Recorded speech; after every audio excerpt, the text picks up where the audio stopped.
강아지 그런 모습이 딱 본 순간 사람이 이렇게 모습을 이런 모습을 할 수 있을까라는 느낌을 받고.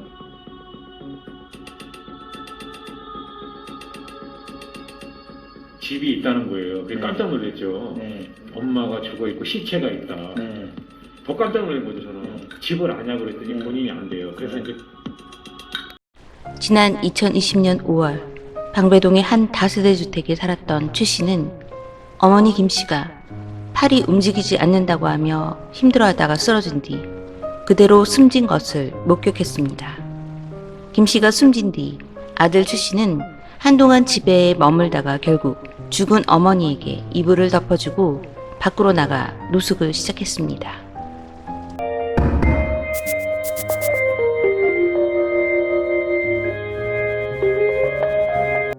안녕하세요. 저는 미스터리한 사건과 사고를 전하는 콜드케이스 크리스비입니다. 11월 6일 길을 떠돌던 최 씨는 동작구 이수역 12번 출구 앞에서 구걸을 하다가 복지사 최 씨의 눈에 띄었고 도움의 손길을 내밀었습니다.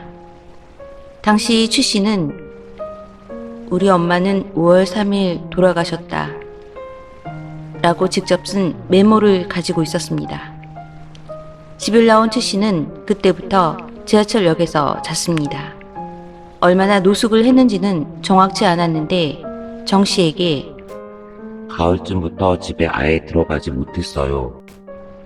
라고 말할 뿐이었습니다. 정 씨는 최 씨에 대해 씻은 지 오래된 모습에 손을 다 부르튼 상태였습니다. 공사장 인부들이 입는 상의에 구두를 신고 있었습니다.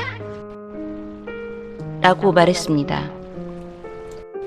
12월 3일 서울 동작구의 한 식당에서 발달 장애인 최 씨와 마주 앉아 있던 사회복지사 정 씨는 최 씨의 엄마가 지금 집에 누워있어요.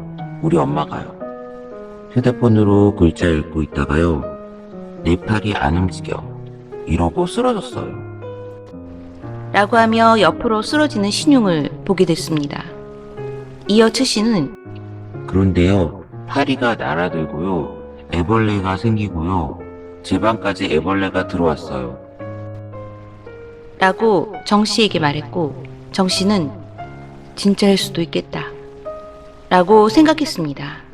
정 씨는 머릿속에 불안감이 엄습했고 경찰과 함께 달려간 최 씨 집에는 정말로 최 씨 어머니 김 씨가 숨져 있었습니다. 최 씨의 집은 재건축을 앞둔 서초구 방배동의 다세대 주택으로 최 씨의 어머니 김 씨는 드디어 사회복지사 정 씨의 도움으로 시신을 수습하게 됐습니다. 경찰과 정 씨는 김 씨 집 현관 안쪽 벽에 빨간 딱지가 덕지덕지 붙어 있었고 전기 공급을 중단한다는 안내문을 받습니다. 집에는 틀이 비뚤어진 침대와 브라운관 TV를 제외하고는 변변한 가구가 없었지만 집 벽면을 따라서 잘 정돈된 옷가지가 켜켜이 쌓여 있는 것을 발견했습니다. 발달 장애가 있는 최 씨는 김 씨가 숨져가던 당시 보면서도 해줄 수 있는 게 아무것도 없었습니다. 최 씨는 경찰과 복지사에게 엄마를 낫게 해달라고 울면서 부처님께 기도했는데 다음날도 그 다음날도 엄마가 숨을 안 쉬었어요. 라고 말했다고 합니다. 이곳은 설해마을에서 걸어서 10분 거리에 위치한 동네였는데 시신은 군데군데 뼈가 드러났을 정도로 심하게 부패된 상태였습니다. 숨진 김 씨는 기초생활보장수급자로 10년 넘게 이 집에서 아들 최 씨와 거주해 왔는데 경찰은 김 씨가 사망한 지 최소 5개월은 흐른 것으로 추정했습니다. 경찰과 복지사는 어머니 시신 인근에 놓여져 있던 공책에서 우리 엄마는 몸마비로 돌아가셨어요. 도와주세요. 라는 문구를 발견했다고 합니다. 경찰은 김 씨가 뇌출혈 수술을 받았던 기록과 보건 결과 등을 토대로 타살 혐의점은 없고 지병으로 인한 사망으로 판단을 했으며 이번 사건을 지병으로 인한 변사로 보고 있습니다. 아들 최 씨는 발달장애를 가진 것으로 보였지만 30이 넘은 현재까지도 장애인 등록이 되어 있지 않았기 때문에 도움을 청할 곳을 찾기는 어려웠습니다. 담당 주민센터 직원은 평소 어머니가 아들의 장애를 전혀 언급하지 않았습니다. 장애인 등록은 당사자 심리검사를 진행하고 6개월 이상 치료를 받은 뒤 확정되고 의사 능력이 없거나 혼자 사는 상황이면 본인과 가족 동의로 직권으로 등록할 수 있는데 최 씨의 경우 그런 상황도 아니었습니다. 라고 말했습니다. 60대인 어머니가 숨졌지만 발달장애가 있어서 어머니 시신을 수습하기 힘들었던 아들은 그대로 곁을 지켰지만 점점 생활이 어려워지면서 노숙을 시작했습니다. 이후 사회복지사 정 씨에 의해 최 씨의 어머니 사망 이후 5달 만에야 이 사연이 세상에 전해졌습니다.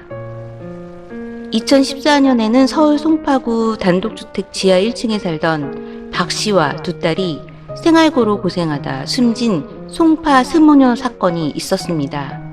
당시에는 이를 계기로 복지 사각지대 해소를 위해 다양한 대책이 마련됐지만 방배동 김 씨의 죽음을 막지는 못했고 그녀의 시신이 오랜 기간 방치되고 있었지만 누구도 모자의 안부를 확인하지 않았습니다.